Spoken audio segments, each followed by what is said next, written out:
एक नई मेगावाट बिजली इस सरकार ने अपनी पैदा की हो तो आप हमें बता दो। जब आप नई बिजली पैदा ही नहीं कर रहे हो, बिजली घर नहीं बना रहे हो, एटा में बना रखा तैयार खड़ा हुआ उसे आप चला नहीं रहे हो, तो कहाँ से क्या करोगे? किसानों को बर्बाद करने में कोई कसर नहीं छोड़ी। यूरिया की बोरी 50 किलो की होती थी, पहले 5 किलो कम किए 45 किलो की हो गई, उसमें से फिर 5 किलो कम कर दिए 40 किलो की हो गई। खाद बीज कीटनाशक सब पे पैसे बढ़ गए, किसान को बेचारे को रात रात भर जगना पड़ रहा है। तो स्थिति ये है कि आय तो दोगुनी नहीं हुई, लागत जरूर दोगुनी हो गई, आय आधी रह गई किसान की। हमें तो लगता है पूरे प्रदेश के 75 जिलों में कहीं विकास नहीं हुआ। आप उसके आगे भी जाके देख लो, कहाँ विकास तो वही कहाँ है। ये लोग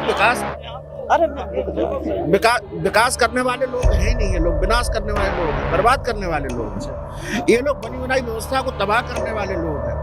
सरकार ने एमएसपी लागू करने के लिए कोई पहल नहीं दिखाई। नमस्कार दोस्तों, स्वागत है आप सभी का एक बार फिर से आईएनडीसी नेटवर्क के न्यूज चैनल पर। आप सभी को पता है कि लोकसभा का चुनाव काफी नजदीक आता जा रहा है। जैसे जैसे चुनाव नजदीक आता जा रहा है, राजनीति भी वैसे ही गर्म होती जा रही है। तो हमारे साथ आज बैठे हुए हैं समाजवादी पार्टी के इटावा से पूर्व जिला अध्यक्ष गोपाल यादव जी। इनसे बात करते हैं कि आखिर किसानों के पास जो समस्याएं हैं और समाजवादी पार्टी किस तरह से लोकसभा चुनाव में अपनी भागीदारी निभाएगी। तो स्वागत है सर हमारे चैनल पर। आपको बहुत बहुत धन्यवाद। और मैं जिला अध्यक्ष था, अब मैं पार्टी का प्रदेश सचिव हूँ जी। अच्छा, अभी इस टाइम पर हम लोग एक कॉल्ड में मौजूद हैं और हमारे आसपास किसान भाई खड़े हुए हैं। आज किसानों का एक मुद्दा बना हुआ है दिल्ली और हरियाणा से लेकर पंजाब तक और यहाँ तक कि पूरे देश में। लेकिन किसान ये कह रहे हैं कि जो भारतीय जनता पार्टी है वो हमारी सुनने को तैयार नहीं है।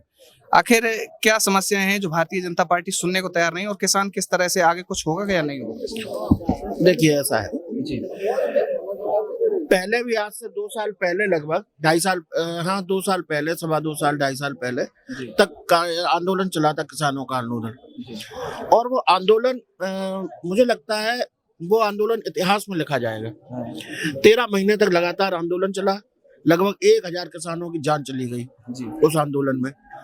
उस आंदोलन में किसानों की जो मांगे थी उनमें से 2 मांगे सरकार ने मान ली थी, और एक मांग थी एमएसपी लागू करना। उसको आगे एमएसपी लागू करने के लिए आगे कुछ समय बाद कहा था, लेकिन तब से अब लगभग 2 साल 2.5 साल बीत गया है कि सरकार ने एमएसपी लागू करने के लिए कोई पहल नहीं दिखाई।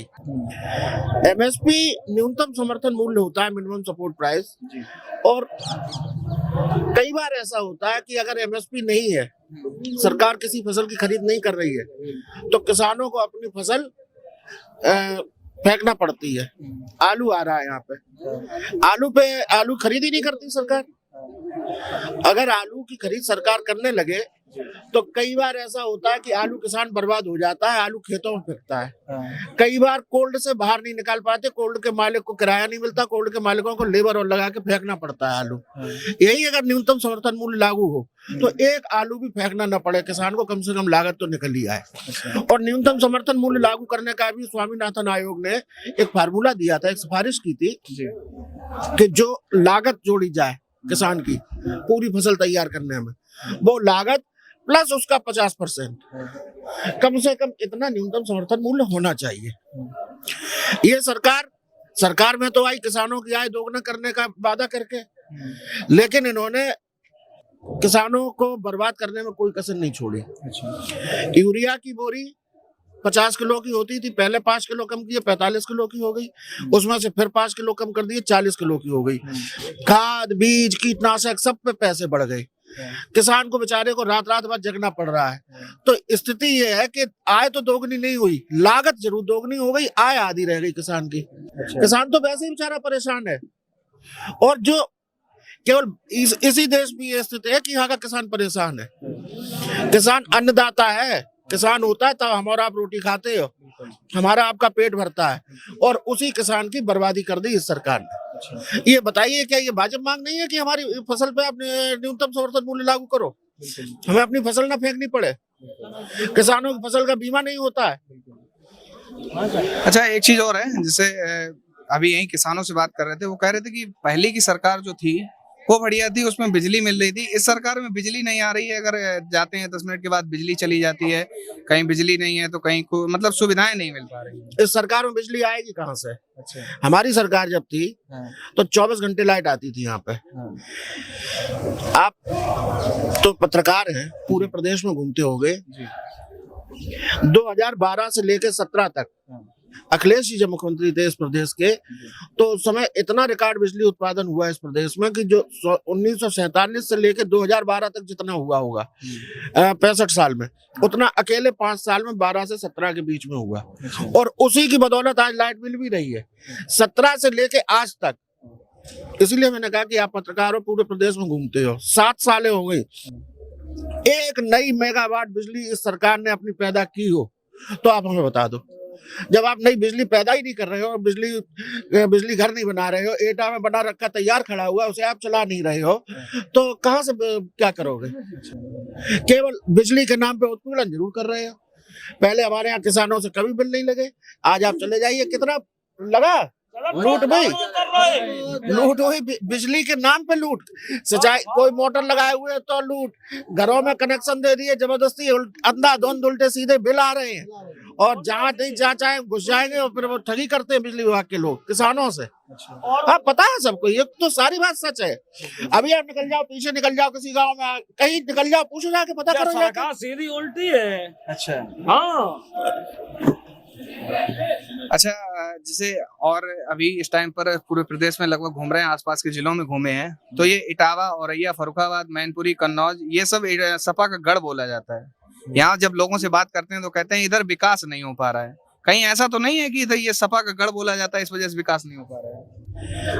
हमें तो लगता है पूरे प्रदेश के 75 जिलों में कहीं विकास नहीं हुआ। आप उसके आगे भी जाके देख लो, कहाँ विकास तो वही कहाँ है।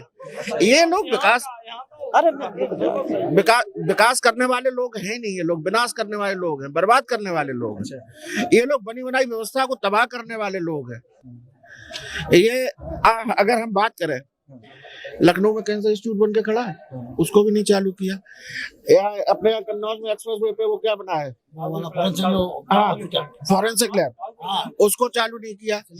यहाँ इसी एक्सप्रेस वे पे आलू की मंडी बननी थी, यहाँ करेल पे वो कोई मंडी नहीं बनी। अगर ये सब सारे काम हो जाते, बड़ा बनाया स्ट्रक्चर तैयार खड़ा, तब उसको चालू नहीं किया। हो जाता तो कम से कम किसानों की फसलें वहां आती, हर जगह से व्यापारी आते, अच्छा मूल्य मिल जाता। तो इन सरकारों ने कोई काम नहीं किया। ये तो केवल आप क्या हम बताएं, हम नहीं कहना चाहते, ये लोग केवल बरगलाते हैं, बहकाते हैं लोगों को, धर्म की अफीम चटा के, और कोई काम नहीं करते। बिल्कुल, आप देखिए, ये उद्योगपतियों की सरकार है। कल सुप्रीम कोर्ट ने इलेक्टोरल बॉन्ड पे प्रतिबंध लगाया है। ये क्या है इलेक्टोरल बॉन्ड, आपको पता है? मैं बताता हूँ। इलेक्टोरल बॉन्ड 1000 रुपए, 10,000 रुपए, 1 लाख, 10 लाख, 1 करोड़, इतने के बॉन्ड होते हैं जो कारपोरेट घरानों के लोग, उद्योगपति, बड़े बड़े उद्योगपति जो है वो खरीद लेते हैं। जिसने खरीदा उसका नाम नहीं बताएंगे, केवल स्टेट बैंक को पता है। उसके बाद वो जाके किसी भी राजनीतिक दल को चंदा वो दे देंगे, वो राजनीतिक दल उस बॉन्ड को कैश करा लेगा। तो स्वाभाविक है कि जिस दल की सरकार होगी उसी को देंगे। इसीलिए इसमें इन्होंने वो कर दिया कि इसकी आप कोई RTI नहीं डाल सकते, कोई आप उस पर PIL नहीं कर सकते। आज के दौर में जब सब जगह पारदर्शिता है, आप कैंडिडेट से कहते हो अपना चुनाव खर्च का रजिस्टर मेंटेन करो, और ये हजारों करोड़ रुपए का चंदा आ रहा है, ये आप किसने दिया, किसने लिया, आप कुछ बताओगे नहीं। तो ये सीधा सीधा भ्रष्टाचार है। इसलिए सुप्रीम कोर्ट ने इस पर रोक लगाई। लगभग 7,000 करोड़ रुपया भारतीय जनता पार्टी को मिला इलेक्टोरल बॉन्ड के जरिए। हाँ, और उसी पैसे का दुरुपयोग हुआ चुनावों में। INDC नेटवर्क, बदलते भारत के साथ।